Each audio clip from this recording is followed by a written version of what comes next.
और देखा एक मंदिर में प्रार्थना हो रही, सब लोग खड़े, एक आदमी आया सो उसने चांदी का सिक्का 1 रुपया ऐसे फेंक कर चढ़ाया, सो मंदिर की ड्योढ़ी से टकराया, वहीं गिर गया, टकराकर वहीं जहां वो सज्जन खड़े थे हाथ जोड़े और 2-4 लोग खड़े थे, उनके पांव के पास पैसा पड़ा। अब उन्होंने इधर उधर देखा, ऐसे देखा और ऐसे, अब झुक तो सकते नहीं थे, उठा सकते नहीं थे, सुनो प्रार्थना करते में पांव बढ़ाया आगे और पांव के नीचे वो दबा लिया सिक्का, पांव के नीचे सिक्का, और कह क्या रहे थे, अर्थ न धर्म न काम रुचि, गति न चहो निर्वाण, जन्म जन्म रति राम पद, यह वरदान न आन। और पैसा पांव के नीचे। एक सज्जन अकेले, पूरे परिवार में अकेले, एक नया, कोई एक आदमी नहीं, और 20 लाख बैंक में, महाराज एक नया पैसा कभी खर्च न करे न सोचे, और मंदिर में रोज जाए, भगवान को प्रणाम करे, हाथ जोड़ खड़ा हो जाए और यही कहे, नहीं विद्या नहीं बाहुबल, नहीं खर्चन को दाम। तो एक महात्मा जानते थे, सो महात्मा भी बड़े विनोदी, जैसे उसने कहा नहीं विद्या नहीं बाहुबल, नहीं खर्चन को दाम, सो महात्मा क्या बोले, 20 लाख हैं बैंक में, सो नहीं जानत राम। भगवान को पता है।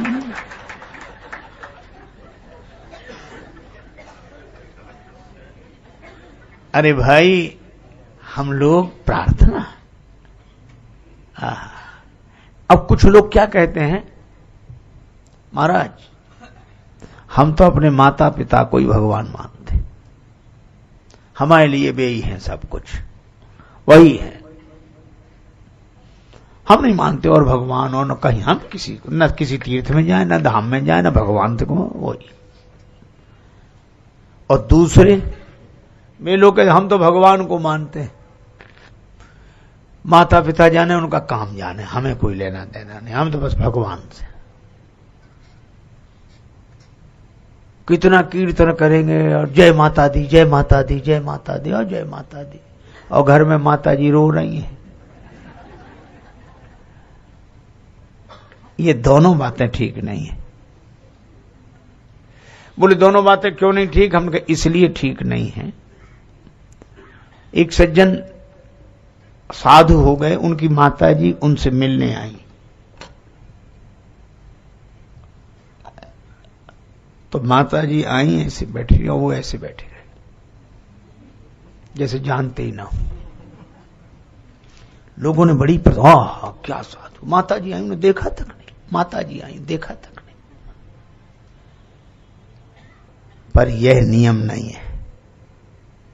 हमारे आद्य शंकराचार्य भगवान ने व्यवस्था दी है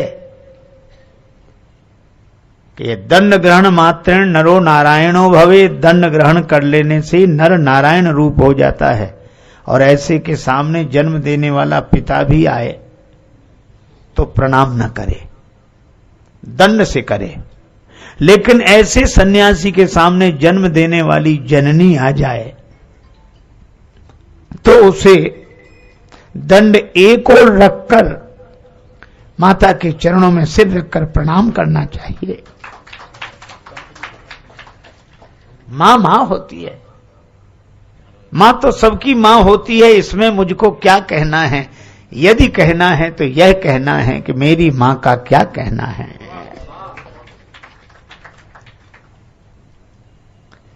इसलिए जिनके कारण हम संसार में आए उन माता पिता को मानना चाहिए। अच्छा, अब एक बात और है, हमारा जन्म इन माता पिता से हुआ कि भगवान ने हमें जन्म दिया? मानस में लिखा जन्म हेतु सब कहां पितु माता, जन्म के कारण तो माता पिता है। लेकिन तुलसीदास जी कहते कवों की कर करुणा नर देही, देत ईश बिन भेद, श्री भगवान ही कृपा करके मनुष्य शरीर देते हैं। तो मुझे लगता है कि मनुष्य शरीर का जन्म होते ही हमारे 2 जन्म होते हैं। एक तो इस शरीर का जन्म होता है और एक उसका जन्म होता है जो शरीर के भीतर होता है। शरीर का जन्म होता है, दूसरा जन्म उसका जो शरीर के भीतर होता है। और मुझे लगता है कि शरीर का जन्म बिना माता पिता के नहीं हो सकता, और शरीर के भीतर जो है उसका जन्म बिना भगवान के नहीं हो सकता है। इसलिए शरीर जब तक है माता पिता की संभाल करनी चाहिए, शरीर से शरीर की संभाल करो, और जो शरीर के भीतर है उससे भगवान का स्मरण करो। भगवान माता पिता हैं, इसलिए दोनों को मानना चाहिए। इसलिए मुझे लगता है कि माता पिता को मानना धर्म है और भगवान को मानना परम धर्म है। ये धर्म से भी परे परम प्रेम की दशा है। पंडित जी गए विवाह पढ़ने, तो पंडित जी बोले मैं तो नहीं जाऊंगा, कर्मनाशा पार करनी है, मैं रेल से आऊंगा। अब रेल से आने में घूम कर आवे तो 2-2.5 घंटे अधिक लगे, और ये नदी पार करती दूसरे गांव में जाना है। समाधान न मिले तो एक पहलवान था युवक, उसने कहा पंडित जी हम आपका धर्म नष्ट नहीं होने दें, आप हमारे कंधे पर बैठे। ठीक है, पहलवान ने पंडित जी को कंधे पर बिठाया और चला। पर भगवान भी कभी कभी ऐसा व्यंग करते हैं।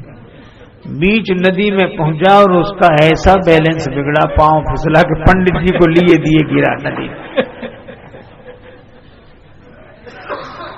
अब तो पंडित जी बड़े क्रोध में कांपे, मेरा धर्म नष्ट हो गया और काशी का वास इतने दिन किया और कर्मनाशा में तूने सारे पुण्य नष्ट करा दिया। सब लोग हाथ जोड़े और वो बहुत नाराज। एक सज्जन ने कहा कि पंडित जी पुण्य नष्ट अब नहीं हुए, पुण्य नष्ट तो तभी हो गए थे जब आप इसके कंधे पर बैठे। कैसे? इसके तो पुण्य नष्ट हो ही रहे थे, आपके पुण्य बच रहे थे। तो जो दूसरे के पुण्य नष्ट करके अपने पुण्य बचाना चाहे उसके तो पुण्य नष्ट हो ही गए। पंडित जी थोड़ा शांत हुए, लेकिन एक आदमी ने बड़ी अच्छी बात कही कि कर्मनाशा अपवित्र है। बिल्कुल शास्त्र कहते हैं, हम शास्त्रों की बात मानते हैं, लेकिन ये देखो कि यही नदी आगे जाकर गंगा जी में मिलती है। मैंने देखा कर्मनाशा गंगा जी में जाकर मिल जाती है, और कर्मनाशा में कोई पांव नहीं रखता धर्म की दृष्टि से, शास्त्र की दृष्टि से, लेकिन कर्मनाशा गंगा जी में मिल जाती है तो गंगा स्नान कौन बंद कर देगा? कर्मनाश जल सुरसरी परई, तेई को कहो शीस नहीं धरई। कर्मनाशा का जल गंगा जी में गिर जाए तो कौन शिरोधार्य नहीं करेगा?